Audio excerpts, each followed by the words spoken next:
그녀는 섭전광 도르곤이 순치제에게 내린 가장 귀중한 선물이었습니다.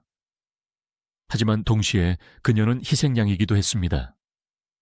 순치제의 잔혹한 복수에 무자비하게 짓밟힌 것입니다. 불과 2년 만에 부와 영광의 정점에서 불명계의 심연으로 추락했고 역사의 기억에서 완전히 잊혀졌습니다. 바로 폐위된 베르지그대 황후였습니다. 초원의 자랑스러운 장미였던 그녀는 자금성 지하 감옥에 갇혀 날개가 잘리고 시들어 버렸습니다.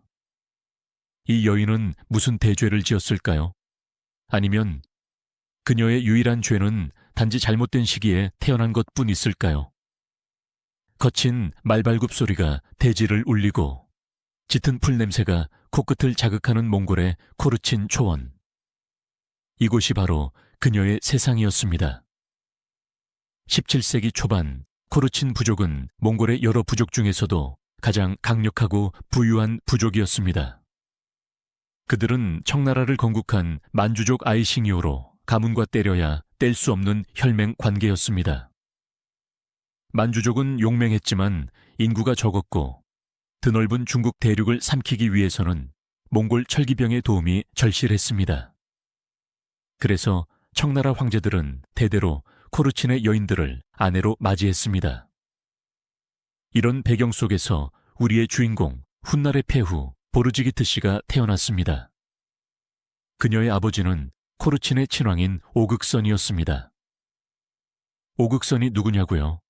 바로 청나라 초기 최고의 여걸이자 순치제의 어머니인 효장문 황후의 친오빠입니다. 즉 폐후는 효장태후의 친조카이자 순치제와는 고종 사촌 간이었습니다. 어린 시절 그녀의 삶은 어땠을까요? 상상해 보십시오. 그녀는 초원의 공주였습니다. 그녀가 원하면 구하지 못할 것이 없었습니다. 아버지 오극선은 딸을 끔찍이 아꼈습니다.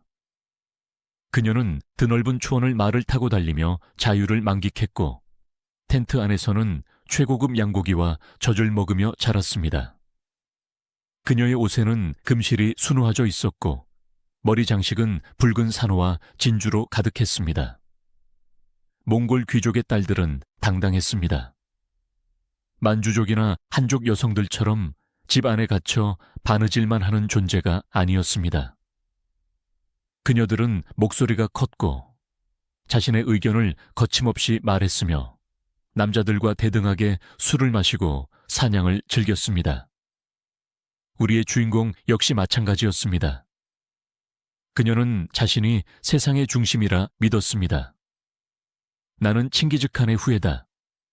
언젠가 나는 대청제국의 가장 높은 곳에 앉을 것이다. 그녀는 거울을 볼 때마다 그렇게 다짐했을 것입니다. 하지만 그녀는 몰랐습니다. 초원에서의 그 자유분방함과 당당함이 훗날 좁고 답답한 자금성에서는 그녀를 옥죄는 족쇄가 될 줄은 꿈에도 몰랐던 것입니다. 그녀가 배웠던 것은 지배하는 법이었지 누군가의 눈치를 보며 참는 법이 아니었기 때문입니다. 시간은 흘러 1650년 무렵이 되었습니다. 청나라는 이제 산해관을 넘어 베이징을 점령하고 중국 대륙의 주인이 되었습니다. 하지만 황제인 순치제는 아직 어렸습니다. 당시 청나라의 실질적인 지배자는 황제가 아니었습니다. 순치제의 삼촌이자 섭정왕인 도르곤이었습니다. 도르곤은 무소불위의 권력을 휘둘렀습니다. 그는 황제의 옥새를 마음대로 사용했고 자신의 집을 궁궐처럼 꾸몄으며 어린 조카 순치제를 허수아비 취급했습니다.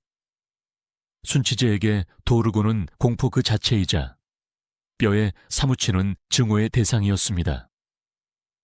사춘기에 접어든 소년 황제는 밤마다 이를 갈았습니다. 언젠가 내 힘으로 저자를 처단하리라. 하지만 힘이 없었던 순치제는 도르곤의 말에 무조건 복종해야만 했습니다.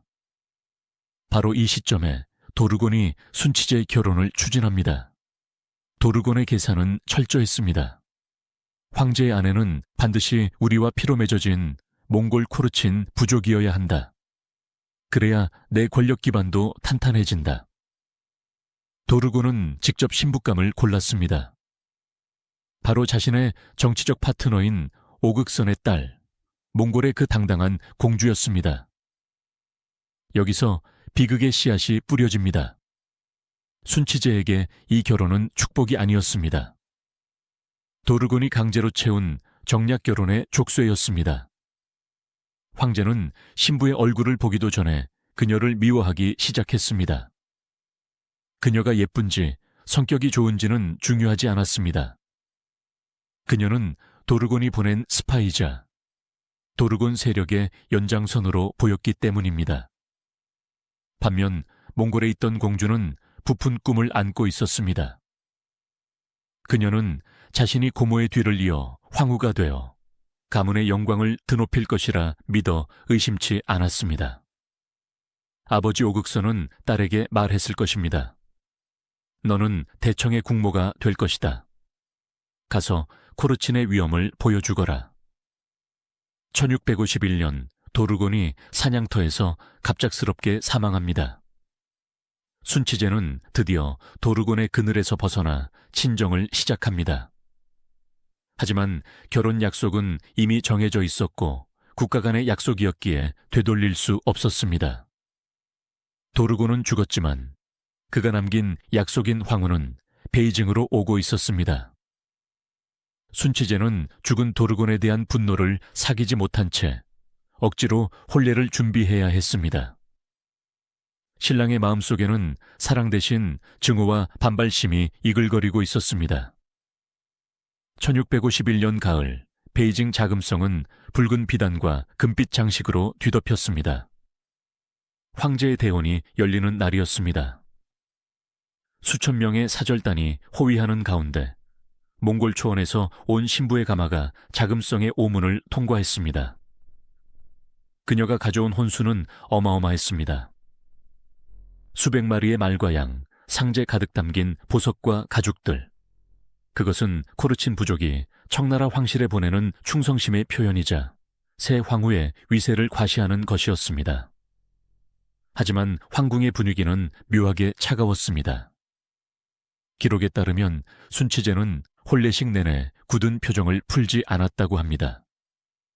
보통의 신랑이라면 아름다운 신부를 보며 설렘을 느꼈겠지만 순치제의 눈에 비친 신부는 너무나도 몽골적이었습니다.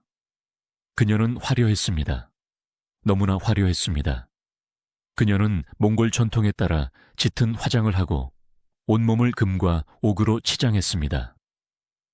그녀의 눈빛은 호기심과 자신감으로 반짝거렸습니다.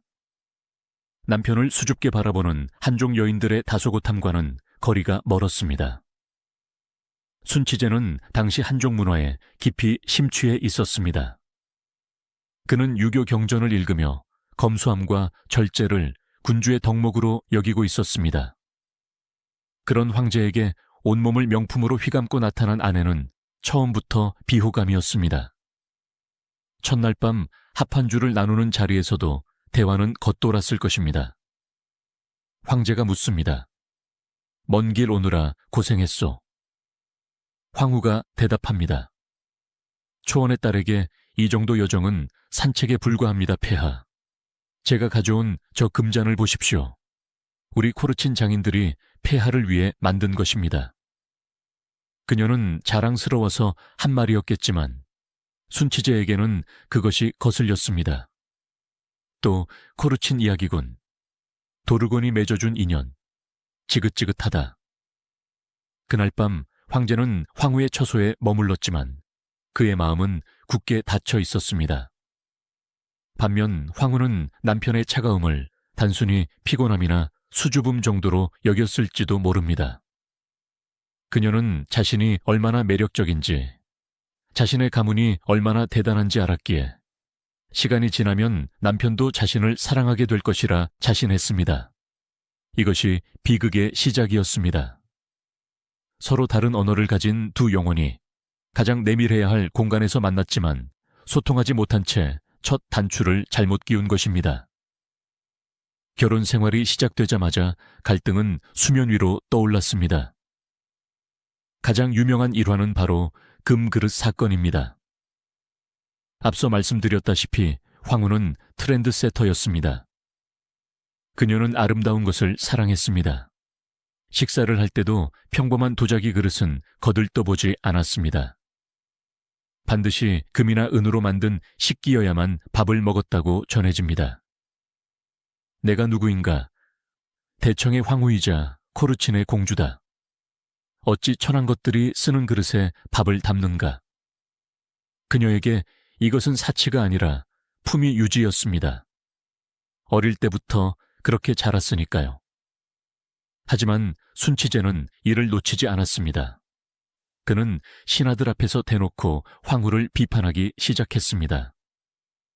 황후는 사치가 너무 심하다. 찜은 낡은 옷을 기워 입으며 백성의 고통을 생각하거늘 국모라는 사람이 금그릇 타령이나 하고 있단 말인가. 사실 이것은 순치제의 억지일 수도 있습니다. 황제가 정말로 검소했는지는 의문입니다. 하지만 중요한 건 그가 황후를 공격할 명분을 찾고 있었다는 점입니다. 그는 황후의 몽골식 생활 방식을 야만적이고 부덕한 것으로 몰아세웠습니다. 황후는 억울했습니다. 폐하, 이것은 제 아버지가 주신 혼수입니다. 제 물건을 제가 쓰는 것이 어찌 죄가 됩니까?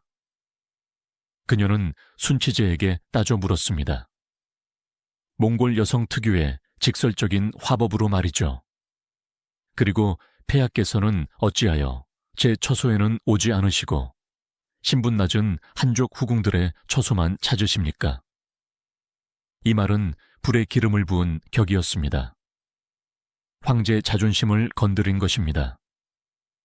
감히 여자가, 그것도 아내가 남편의 행적을 추궁하다니. 유교적 관점에서는 상상도 할 수 없는 일이었습니다. 순치제는 그녀를 노려보며 생각했습니다. 이 여자는 아내가 아니다. 나를 감시하러 온 도르곤의 망령이다. 내 일거수일투족을 감시하고 내 취향을 무시하고 오로지 자기 가문의 힘만 믿고 설치는 오만한 여자다. 황후의 솔직함은 질투로, 품위는 사치로, 자신감은 교만으로 왜곡되었습니다. 궁궐 안의 사람들은 수군거렸습니다. 황후 마마께서 또 폐하와 싸우셨대. 성격이 불같으시다지. 역시 몽골 여자야. 황후는 고립되어 갔습니다. 그녀의 곁에는 코르친에서 데려온 시녀들 뿐이었습니다. 고모인 효장 태우조차 섣불리 나설 수 없었습니다. 태우는 아들과 친정 사이에서 곤란한 입장이었으니까요. 태우는 조카를 불러 타일렀을 것입니다. 황후야, 이곳은 초원이 아니다. 황제에게 좀 져주거라. 그래야 산다. 하지만 젊고 자존심 강한 황후는 이해할 수 없었습니다. 고모님, 제가 무엇을 잘못했습니까? 저는 황후로서의 위엄을 지키려 했을 뿐입니다. 황제가 저를 무시하는데 제가 가만히 있어야 합니까? 그녀의 눈에는 눈물이 고였지만 그녀는 고개를 숙이지 않았습니다. 그것이 보르지기트 가문의 자존심이었기 때문입니다.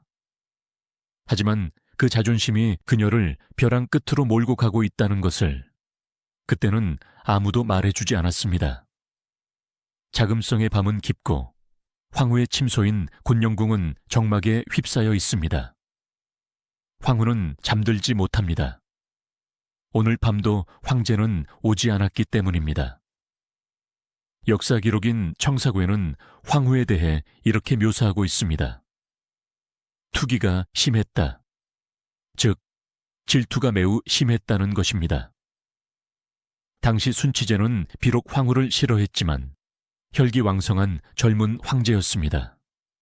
그는 황후를 피해 다른 후궁들을 찾았습니다.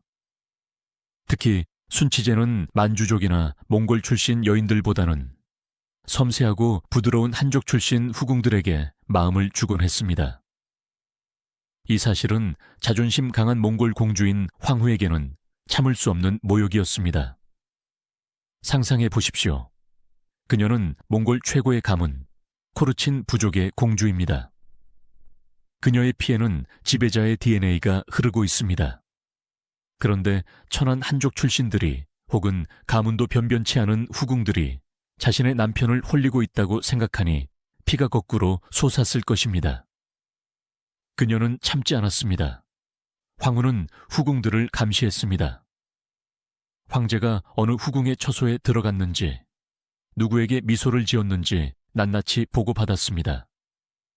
그리고 황제의 총애를 받는 여인이 생기면 그녀는 자신의 권력을 이용해 그 여인을 괴롭히거나 황제와 떼어놓으려 했다고 전해집니다. 어느 날 황제와 황후가 마주 앉았습니다. 황후가 날카롭게 쏘아붙입니다. 폐하, 어찌 채통을 지키지 않으십니까? 황제의 곁에는 격에 맞는 여인이 있어야 합니다. 어찌 저런 여우 같은 것들에게 빠져 국정을 소홀히 하십니까? 순치제는 기가 찼을 것입니다. 국정을 소홀히 한 적도 없거니와 황후가 자신의 사생활까지 통제하려 드는 것이 끔찍했습니다. 황후, 그대는 짐의 어머니라도 되는 줄 아는가?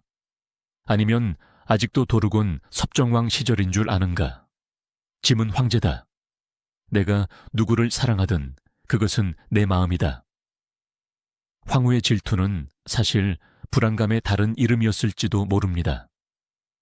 낯선 땅, 적대적인 남편, 그리고 자신을 둘러싼 차가운 시선들.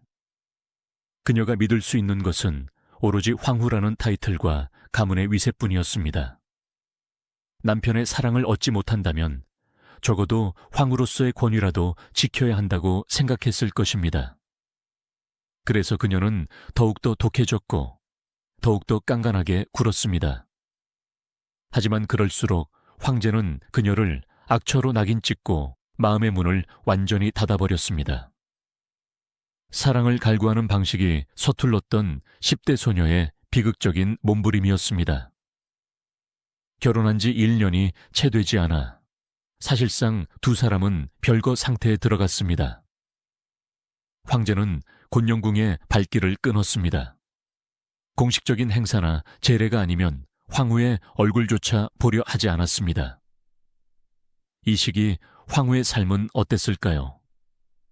그녀는 살아있는 과부나 다름없었습니다.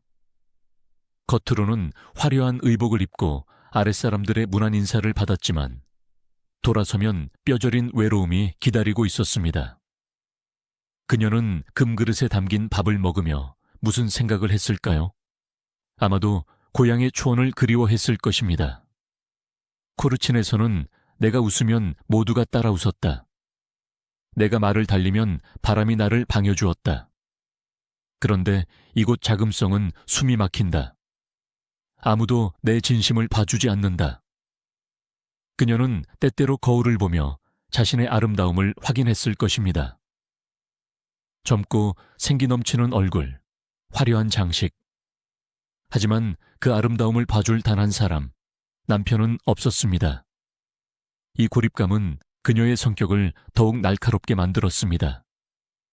시녀들에게 화를 내는 일이 잦아졌고 사소한 일에도 히스테리를 부렸을 것입니다. 이것은 다시 소문이 되어 황제의 귀에 들어갔고 황후는 성격이 포악하다는 명분만 더해줄 뿐이었습니다. 한편 순치제는 차곡차곡 계획을 세우고 있었습니다. 그는 단순히 황후를 멀리하는 것에서 만족할 수 없었습니다. 그녀가 황후 자리에 있는 한 그녀는 언제든 자신의 침소에 들어올 권리가 있었고 그녀가 낳은 아들이 황태자가 될 운명이었습니다. 순치제는 그것을 용납할 수 없었습니다. 도르곤이 맺어준 여자가 낳은 아이에게 내 제국을 물려줄 수는 없다. 황제에게 황후는 단순히 싫은 아내가 아니라 청산해야 할 과거의 잔재였습니다. 그는 결단을 내려야 했습니다. 운명의 1653년이 밝았습니다. 순치제는 이제 16살이 되었습니다. 당시 기준으로 성인이 된 그는 자신의 권력을 시험해 보고 싶었습니다. 그리고 그 첫 번째 타깃은 바로 황후였습니다. 어느 날 순치제는 예부에 충격적인 명령을 내립니다. 황후를 폐위하려 하니 전례를 찾아보라.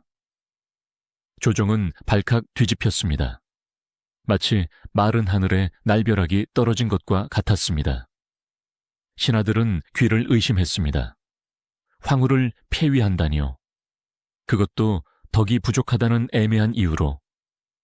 게다가 그녀는 단순한 황후가 아니었습니다. 강력한 군사력을 가진 몽골 쿠르친 부족의 공주이자 황태후의 조카였습니다. 대신들은 벌떼처럼 들고 일어났습니다. 폐하, 아니 두옵니다. 황후마마는 태후마마의 조카이시며 가문이 훌륭하고 큰 과실이 없으십니다. 조강지철을 내치는 것은 유교의 도리에 어긋납니다. 부디 제고해 주시옵소서. 하지만 순치제의 의지는 확고했습니다. 그는 신하들을 차갑게 내려다보며 말했습니다. 그대들은 모른다. 그녀와 나는 물과 불 같다. 도저히 함께 살 수 없다. 내가 황제로서 천하를 다스리는데 집안조차 평안하지 않다면 어찌 나라를 잘 다스리겠는가? 나의 고통을 그대들이 아는가? 이것은 단순한 이혼 소송이 아니었습니다. 황권과 신권의 대결이자 황제와 전통의 싸움이었습니다. 순치제는 자신의 뜻을 관철함으로써 도르곤 사후 여전히 남아있는 늙은 신하들의 길을 꺾고 싶어 했습니다. 황후는 그 권력 투쟁의 희생양이 된 것입니다. 이 소식은 곧장 곤룡궁으로 전해졌습니다. 그 소식을 들은 황후의 반응은 기록되어 있지 않지만 아마 그녀는 무너져 내렸을 것입니다. 분노, 배신감, 그리고 두려움. 내가 쫓겨난다고? 내가 무엇을 잘못했기에? 단지 금그릇을 썼다고? 단지 황제에게 바른 말을 했다고? 그녀는 고모인 효장태후를 찾아가 울며 매달렸을지도 모릅니다. 고모님, 살려주세요. 제가 폐위되면 우리 가문의 얼굴은 어찌 됩니까?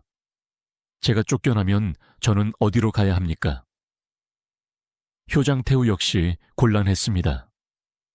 아들의 고집을 꺾을 수 없다는 것을 누구보다 잘 알고 있었기 때문입니다. 태후는 정치적인 계산기를 두드려야 했습니다. 아들의 권위를 세워주면서도 친정인 몽골과의 관계를 깨지 않는 방법. 결국 태후는 침묵을 선택합니다. 며느리보다는 아들을, 그리고 황실의 안정을 선택한 것입니다. 1653년 8월, 황제의 조칙이 내려옵니다. 황후 보르지기트 씨는 덕이 부족하고 사치스러워 국모의 자리에 합당하지 않다. 이에 황후의 인장을 거두고 정비로 강등하여 측궁에 거처하게 한다. 그날은 비가 내렸을까요? 아니면 무심하게도 햇살이 쨍쨍했을까요? 황후는 곤룡궁의 주인 자리에서 내려와야 했습니다. 수십 명의 궁녀와 내관들이 지켜보는 가운데 그녀는 황후의 상징인 봉황관을 벗어야 했습니다. 황금빛 조복을 벗고 후궁들이 입는 평범한 옷으로 갈아입었습니다. 가장 비참한 순간은 이사를 하는 순간이었을 것입니다. 그녀가 아꼈던 그 많은 보물들, 친정에서 가져온 화려한 가구들, 그것들은 이제 그녀의 것이 아니었습니다. 그녀는 최소한의 짐만 챙겨서 화려한 중궁전을 떠나야 했습니다. 그녀가 걸어 나오는 길, 궁궐의 담벼락은 유난히 높고 차가워 보였을 것입니다. 어제까지 자신에게 머리를 조아리던 사람들이 이제는 수군거리며 그녀를 동정하거나 비웃고 있었습니다. 저런 2년 만에 쫓겨나다니. 성질이 그렇게 대단하더니 꼴 좋게 되었군. 그녀는 뒤를 돌아보지 않았습니다. 아니, 돌아볼 수 없었습니다. 눈물이 쏟아질 것 같았기 때문입니다. 그녀는 입술을 깨물며 다짐했을 것입니다. 나는 울지 않는다. 나는 코르친의 딸이다. 황제가 나를 버렸지만 나는 나를 버리지 않는다. 그녀는 자금성 구석진 곳에 위치한 이름 없는 별궁으로 발걸음을 옮겼습니다. 그곳이 이제 그녀가 평생 갇혀 지내야 할 감옥이었습니다. 정비, 조용히 죽은 듯이 지내라는 그 이름표를 달고 말입니다. 황후가 떠난 자리는 빠르게 지워졌습니다. 황제는 마치 오물을 치워버린 듯 홀가분해했습니다. 그리고 곧바로 새로운 황후를 맞이할 준비를 서둘렀습니다. 마치 보르지기트 씨가 처음부터 존재하지 않았던 것처럼 말이죠. 하지만 이것이 끝이 아니었습니다. 황궁에서 쫓겨난 그녀의 삶은 화려했던 1막이 끝나고 춥고 어두운 2막으로 접어들고 있었습니다. 그리고 그녀를 내친 황제에게도 이 사건은 훗날 예기치 못한 비극의 씨앗이 되어 돌아오게 됩니다. 과연 폐위된 정비는 그 후 어떻게 살았을까요? 그리고 그녀를 버린 순치제는 과연 행복해졌을까요? 화려했던 곤영궁의 문이 닫히고 그녀는 이제 측궁이라 불리는 별궁에 도착했습니다. 이곳은 황후의 거처와는 비교할 수 없을 만큼 초라했습니다. 정비, 황제가 그녀에게 내려준 새로운 직함이었습니다. 정은 고요할 정자입니다.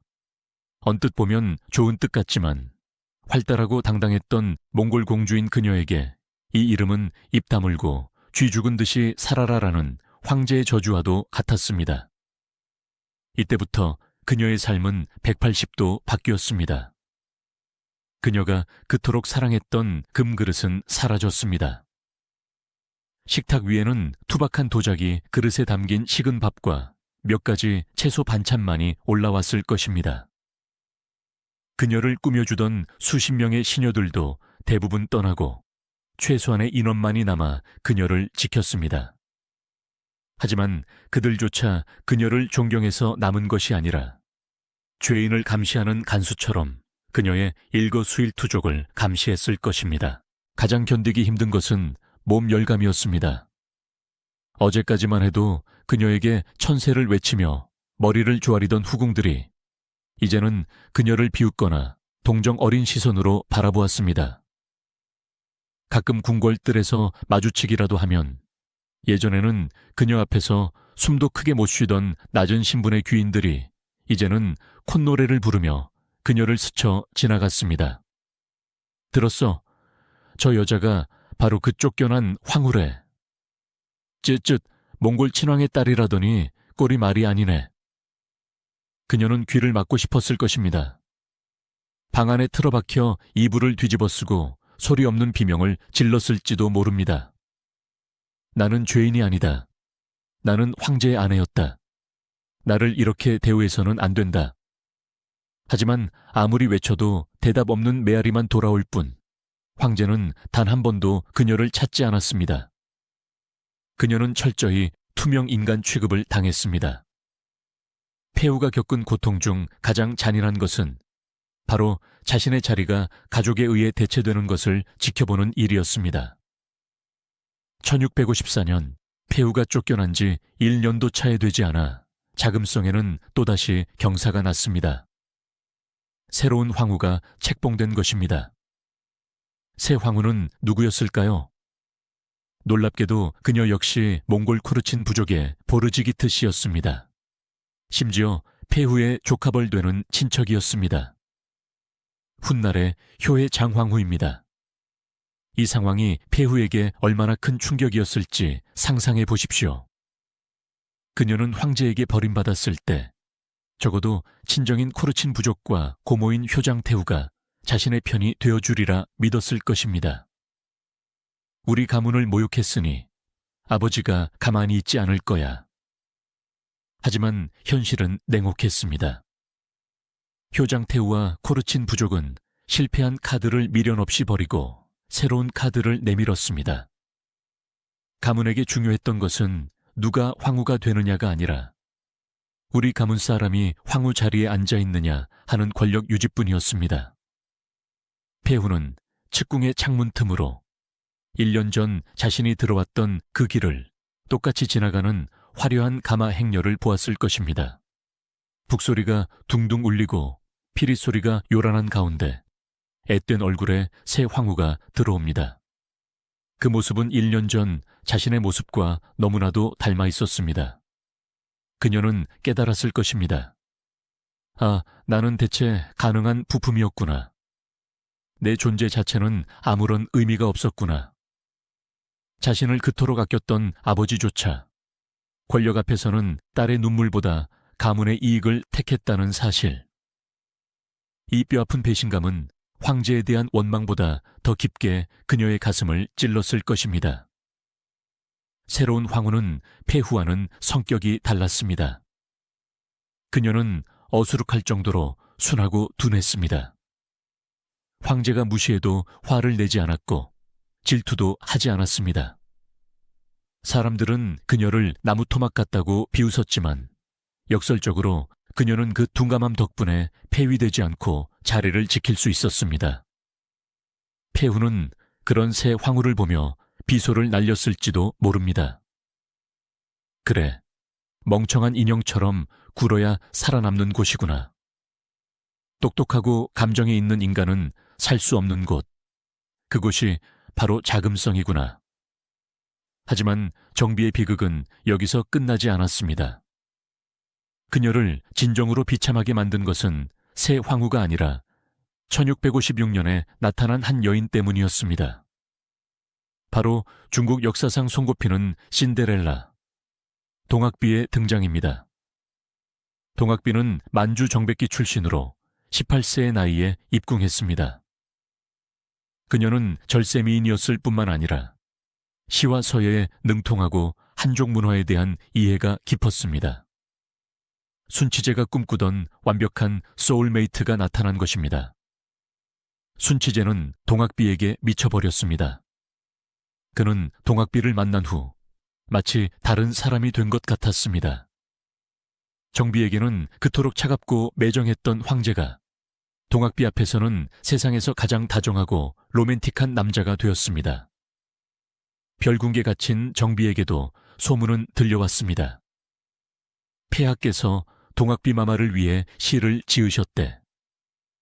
폐하께서 동학비 마마가 아프시자 밤새 간호하며 눈물을 흘리셨대.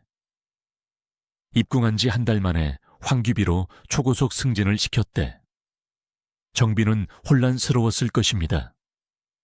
그녀는 그동안 황제가 자신을 싫어한 이유가 자신의 성격 탓 혹은 몽골 출신 탓이라고 생각했습니다. 혹은 황제라는 자리가 원래 냉혹한 것이라고 자위했을지도 모릅니다. 하지만 동학비를 대하는 황제의 모습을 보며 그녀는 잔인한 진실을 마주해야 했습니다. 그는 사랑을 할 줄 모르는 사람이 아니었다.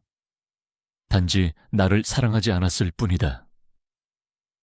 자신에게는 보여주지 않았던 그 따뜻한 미소, 그 열정적인 눈빛. 그것이 자신의 부족함 때문이 아니라 그저 사랑받을 운명이 아니었다는 사실. 밤마다 들려오는 연회장의 음악소리, 황제와 동학비의 행복한 웃음소리가 담장을 넘어 별궁까지 들려올 때 정비는 자신의 가슴을 쥐어뜯으며 오열했을 것입니다. 왜 나는 아닌가? 나는 금수저로 태어났고 천하의 모든 것을 가졌다고 생각했는데 왜 단 하나 남편의 마음만은 가질 수 없는가? 이 시기 정비는 질투를 넘어선 체념과 절망의 단계로 들어갑니다. 그녀는 더 이상 화를 내지도 물건을 집어 던지지도 않았습니다. 그저 멍하니 하늘만 바라보는 시간이 늘어갔습니다. 영혼이 서서히 말라 비틀어져 가는 것이었습니다. 동학비가 황제의 총애를 독차지하는 동안 자금성의 뒷방에는 2명의 몽골 여인이 버려져 있었습니다. 하나는 쫓겨난 전임 황후, 또 하나는 허울뿐인 현임 황후. 두 여인은 아이러니하게도 같은 처지가 되었습니다. 현임 황후 역시 황제의 사랑을 받지 못했습니다. 순치제는 동학비를 황후로 만들고 싶어서 현임 황후마저 폐위하려고 시도했었습니다. 정비는 이 모든 과정을 지켜보며 어떤 생각을 했을까요? 아마 동병상련의 연민을 느꼈을지도 모릅니다. 자신을 밀어내고 들어온 새 황후 역시 자신과 똑같이 불행한 여자라는 것을 알았으니까요. 정비에게는 자녀가 없었습니다. 이것이 그녀의 미래를 더욱 암울하게 만들었습니다. 만약 아들이라도 있었다면 훗날을 기약할 수 있었겠지만 그녀에게는 아무런 희망이 없었습니다. 친정인 코르친 부족도 이제 그녀를 잊었습니다. 그들은 현임 황후에게 모든 기대를 걸고 있었습니다. 역사 기록은 이 시기 정비의 삶에 대해 침묵합니다. 그녀가 무엇을 먹었는지, 무슨 병을 앓았는지, 누구와 대화를 나눴는지 아무런 기록이 없습니다.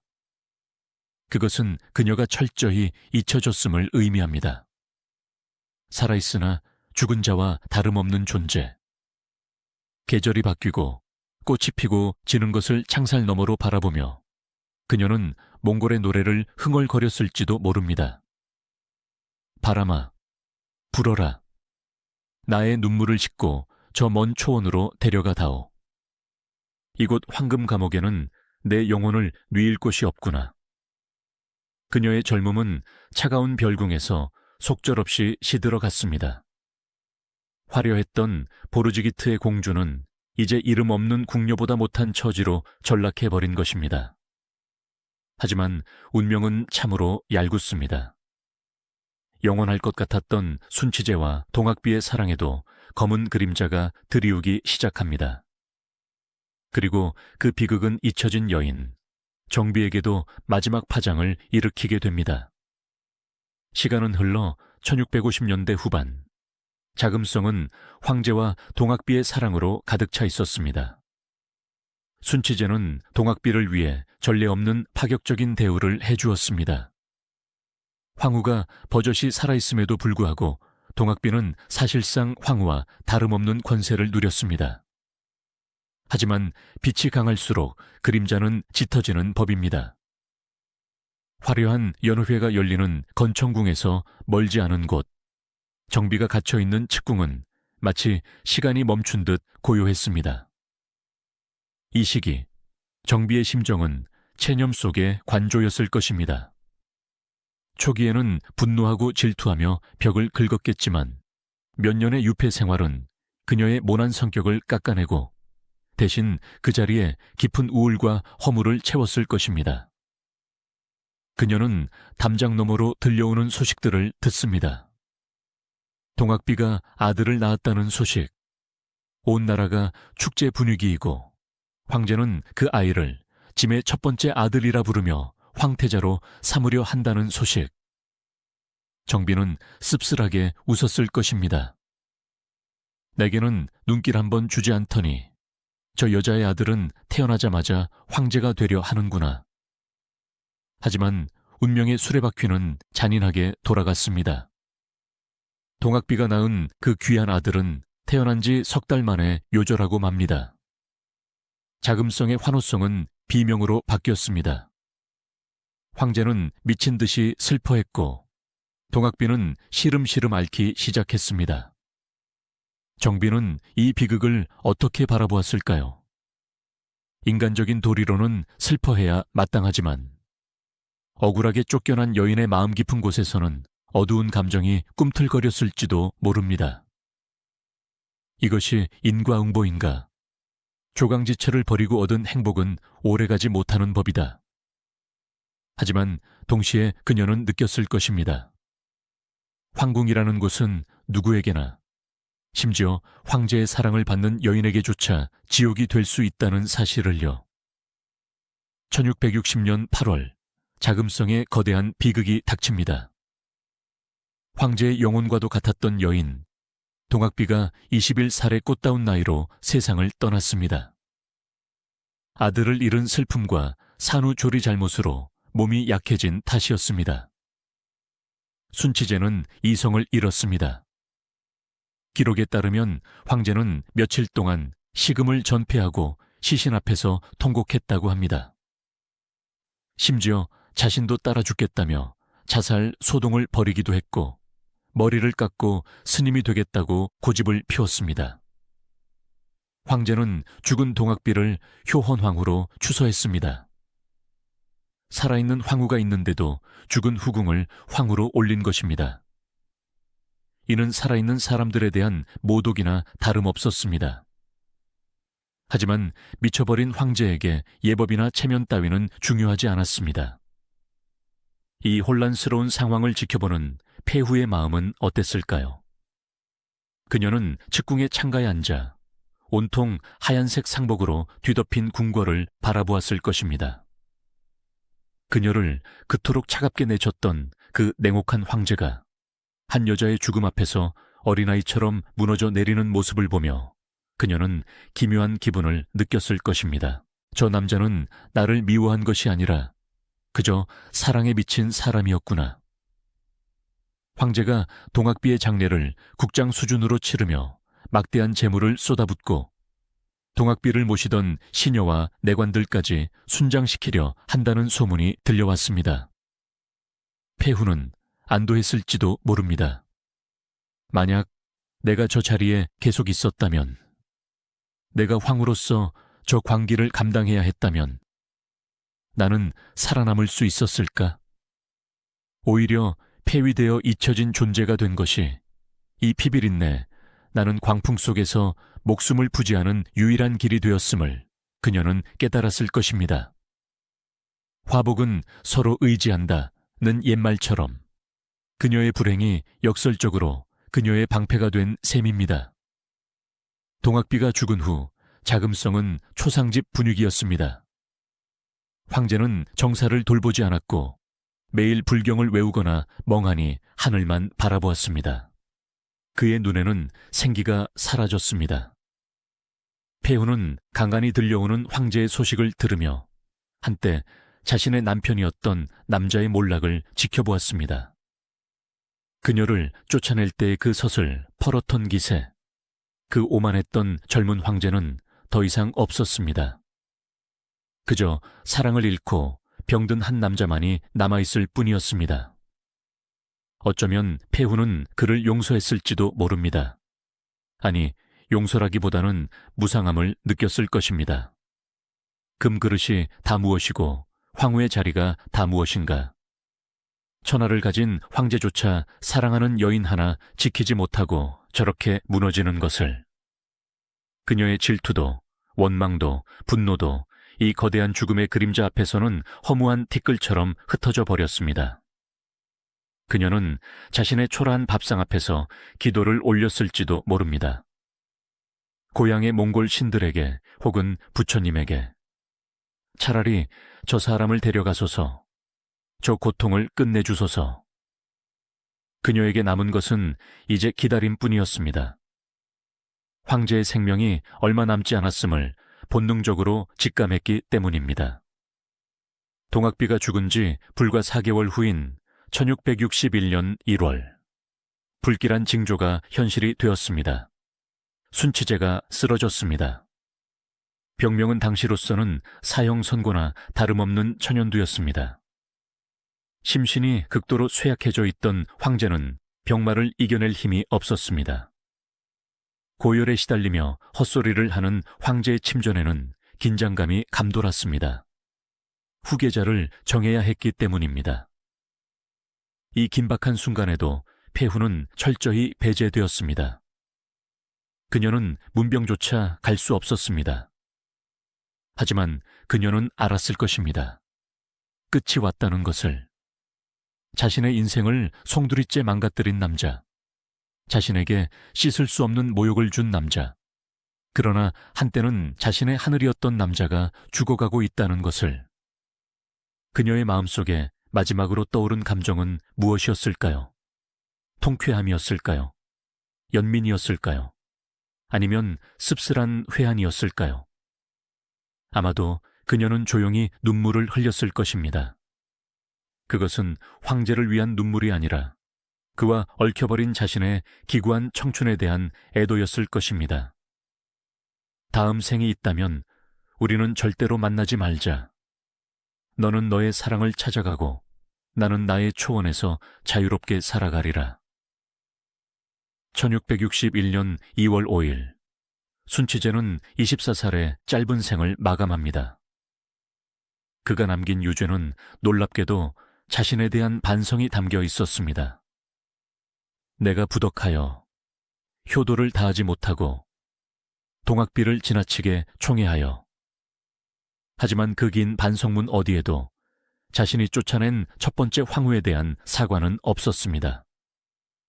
마지막까지 그녀는 그에게 지워버린 얼룩에 불과했던 것입니다. 황제가 죽자 그의 세 번째 아들인 8살의 현엽이 황위에 오릅니다.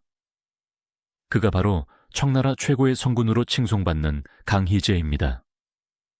자금성의 모든 문이 활짝 열리고 새로운 시대를 알리는 종소리가 웅장하게 울려 퍼졌습니다. 만조백관이 머리를 조아리고 새로운 황제를 보필할 4명의 보정대신들이 권력의 전면에 나섰습니다.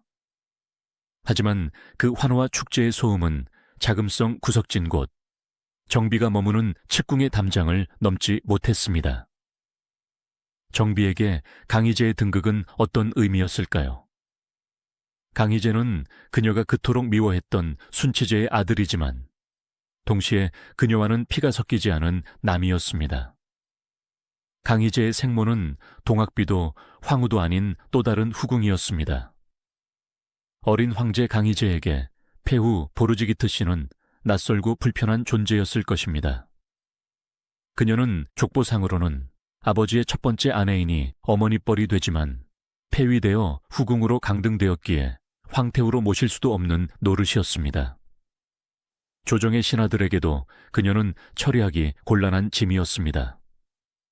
주기자니 명분이 없고 대우해 주자니 선왕의 뜻을 거스르는 것이 됩니다.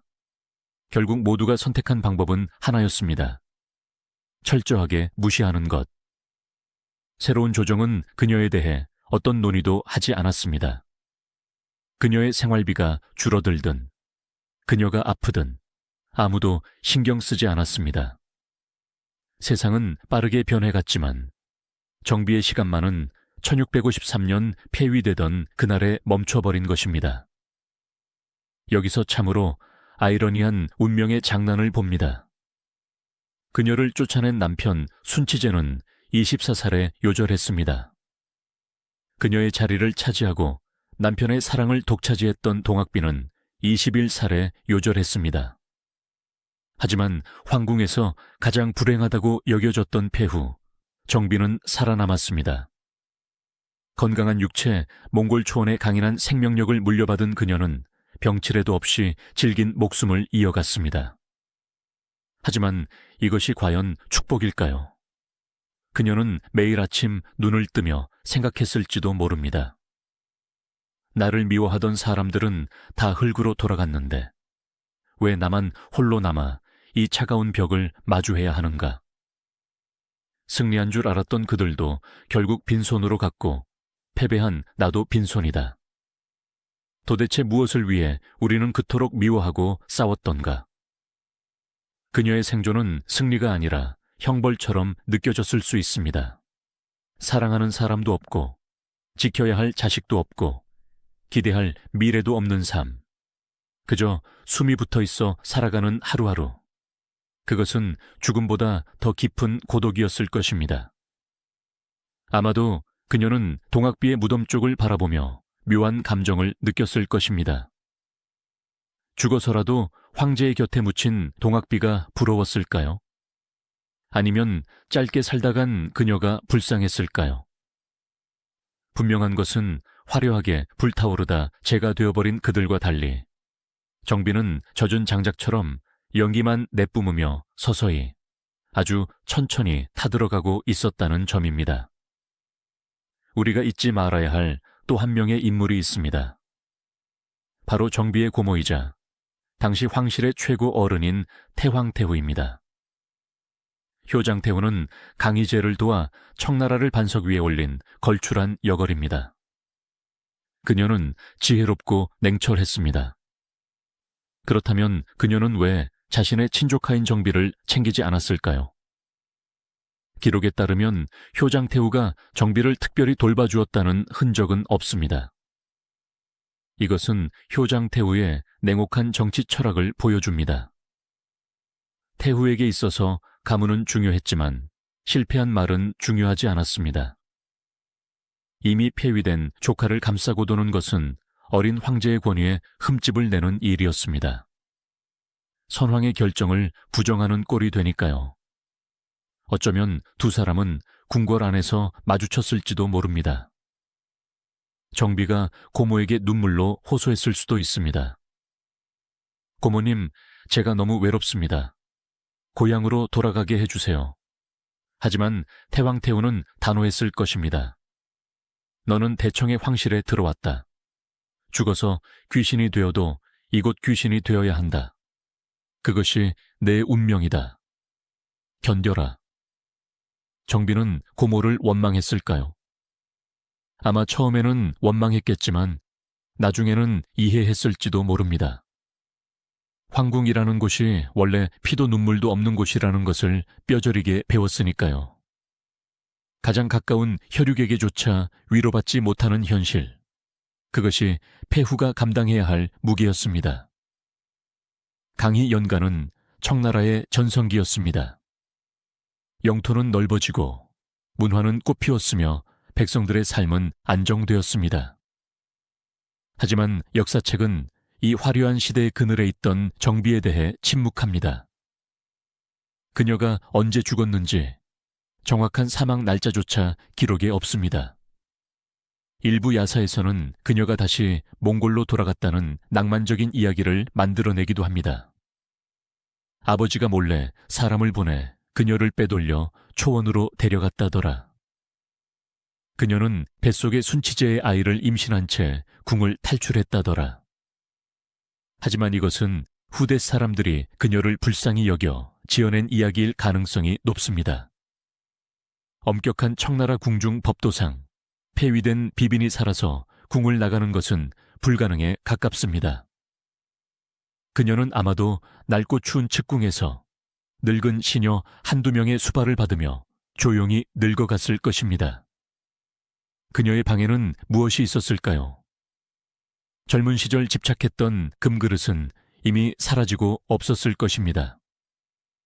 대신 손때 묻은 불경책이나 고향에서 가져온 낡은 몽골식 부적만이 그녀의 곁을 지켰을 것입니다. 그녀는 더 이상 화려한 옷을 입지 않았습니다. 수수한 옷을 입고 거울도 잘 보지 않았을 것입니다.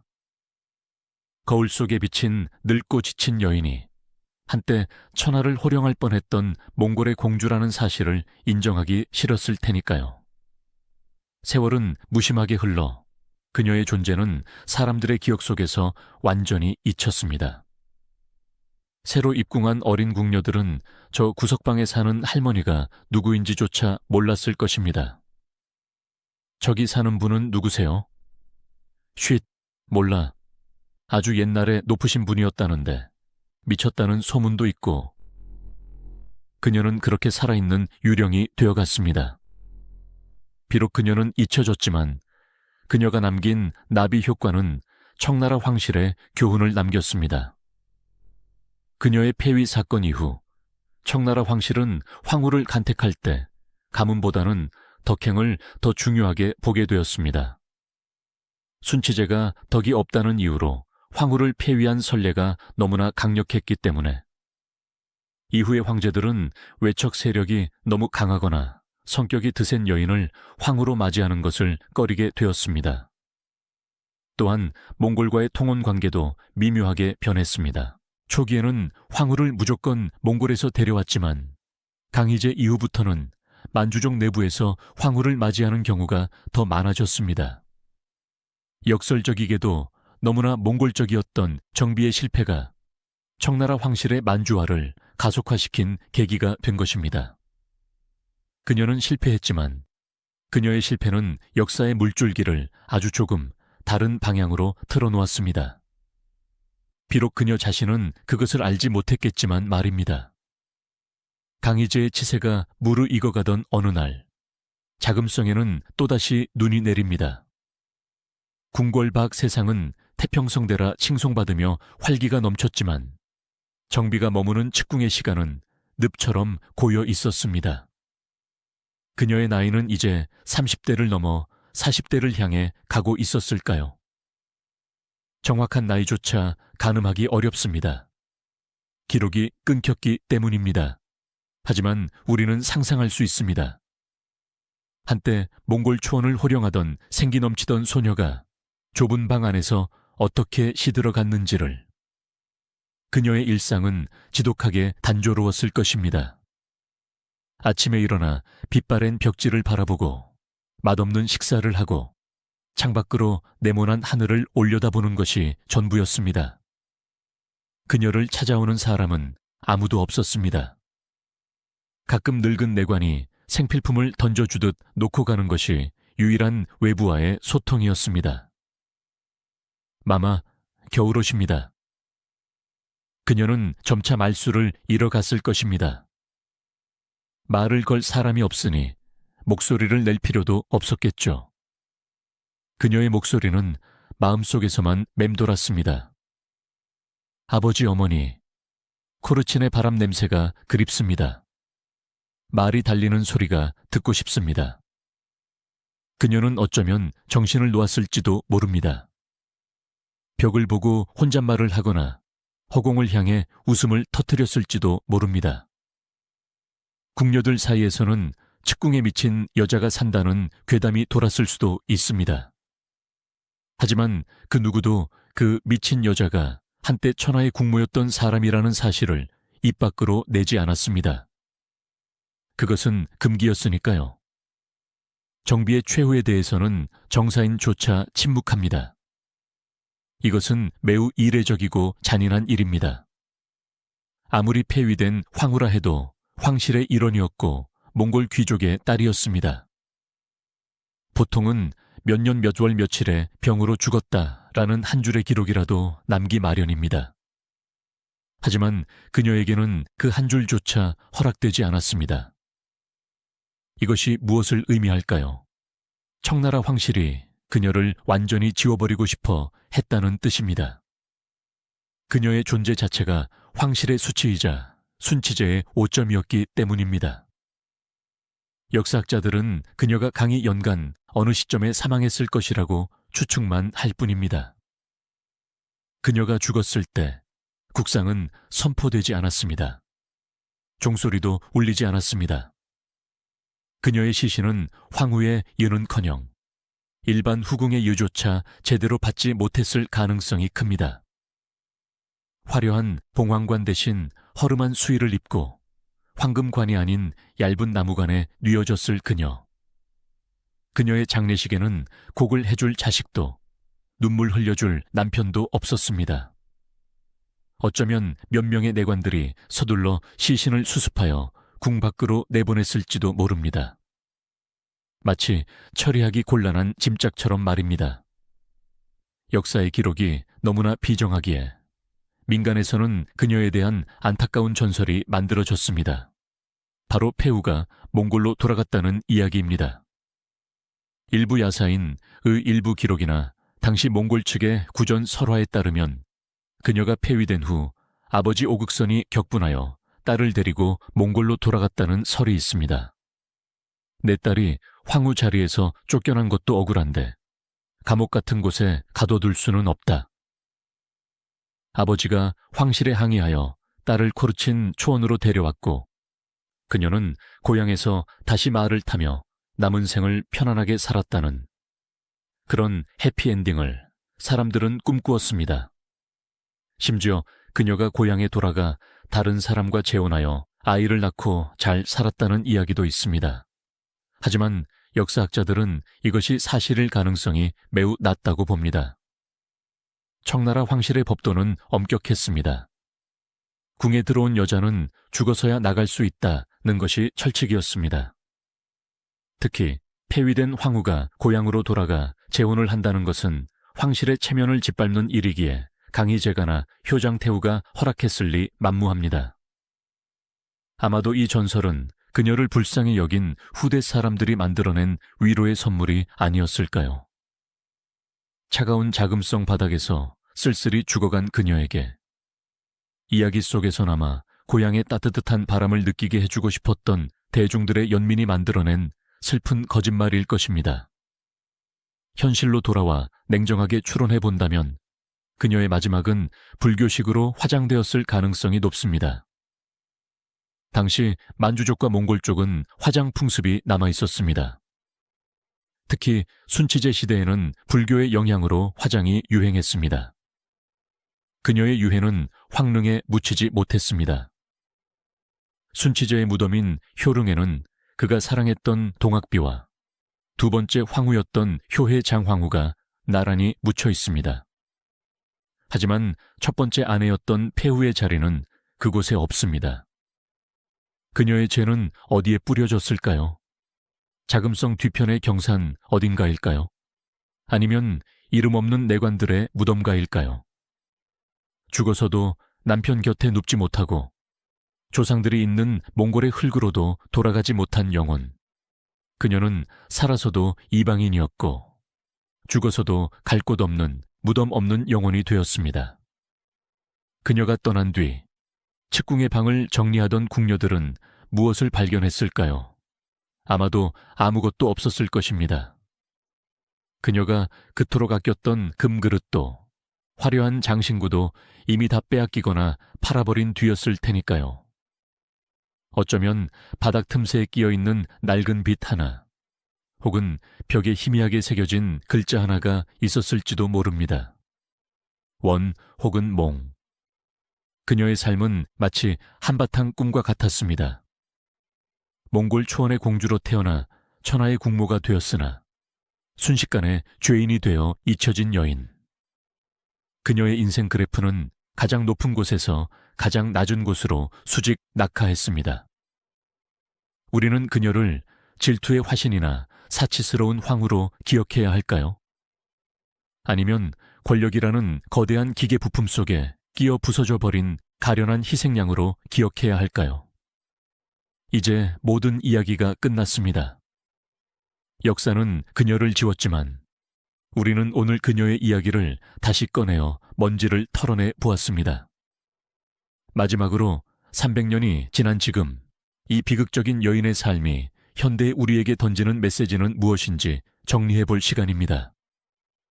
그녀의 눈물은 말랐지만 그 눈물 자국은 여전히 역사라는 거울에 얼룩으로 남아 우리를 비추고 있습니다. 역사는 승자의 기록입니다. 순치제와 청나라 조정은 그녀를 폐위시키기 위해 그녀에게 투기, 사치, 무능이라는 주홍글씨를 새겼습니다. 하지만 현대의 시각에서 그녀는 정말로 악녀였을까요? 첫째, 질투에 대하여. 갓 결혼한 10대 후반의 아내가 남편이 자신을 거들떠보지도 않고 다른 여자들만 찾는 것을 보고 화를 내는 것이 과연 죽을 죄일까요? 그것은 지극히 인간적이고 본능적인 감정이었습니다. 그녀는 감정을 숨기고 웃음을 파는 정치적인 기계가 되기를 거부했습니다. 그녀의 질투는 어쩌면 나를 아내로서 존중해 달라는 처절한 외침이었을지도 모릅니다. 둘째, 사치에 대하여.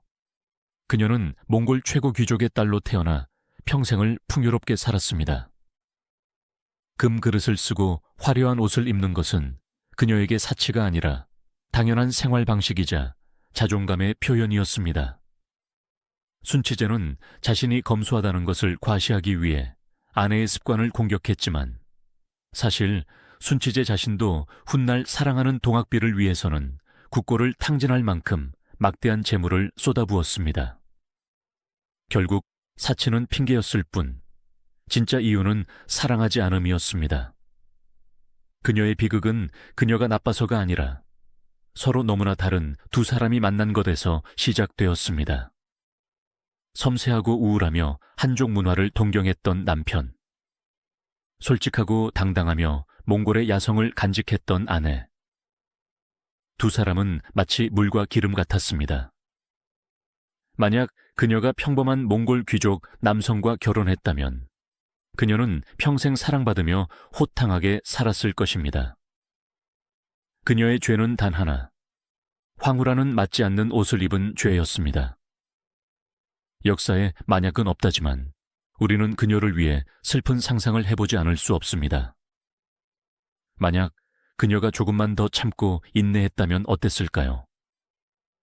자존심을 굽히고 금그릇을 버리고 황제에게 납작 엎드려 비위를 맞췄다면 아마 폐위는 면했을지 모릅니다. 하지만 그랬다면 그녀는 행복했을까요? 자신의 본성을 죽이고 가면을 쓴 채 평생을 연기하며 사는 삶. 보르지기트의 당당한 영혼을 가진 그녀에게 그것은 죽음보다 더한 고통이었을 것입니다. 차라리 폐위되어 잊히는 길을 택한 것이 그녀의 자존심을 지키는 유일한 방법이 있을지도 모릅니다. 만약 아버지가 그녀를 자금성으로 보내지 않았다면 어땠을까요? 드넓은 코르친 초원에서 마을을 달리며 바람을 맞으며 자유롭게 살았다면 그녀는 역사의 이름은 남기지 못했을지언정 한 인간으로서는 훨씬 더 충만한 삶을 살았을 것입니다. 청세조 폐후의 삶은 우리에게 묻습니다. 당신은 지금 당신의 인생을 살고 있습니까? 아니면 남이 입혀준 옷을 입고 있습니까? 당신이 쥐고 있는 그 화려한 타이틀이 당신의 행복보다 소중합니까? 그녀는 모든 것을 잃었지만 역설적으로 그 모든 껍데기가 벗겨진 후에야 비로소 자신으로 돌아갈 수 있었습니다. 비록 그 과정이 너무나 고통스럽고 외로웠지만 말입니다. 자금성의 높은 담벼락 위로 오늘도 무심한 바람이 붑니다. 그 바람은 300년 전 몽골 초원에서 불어와 어린 보르지기트 소녀의 뺨을 스쳤던 그 바람과 같은 바람일 것입니다. 그녀는 갔습니다. 이름도 무덤도 남기지 못하고 역사라는 거대한 강물 속에 흔적도 없이 사라졌습니다. 우리가 그녀의 아픔에 공감하고 그녀의 눈물을 이해하는 순간 그녀는 비로소 차가운 역사책 속의 폐후가 아니라 따뜻한 피가 흐르는 한 여인으로 되살아납니다.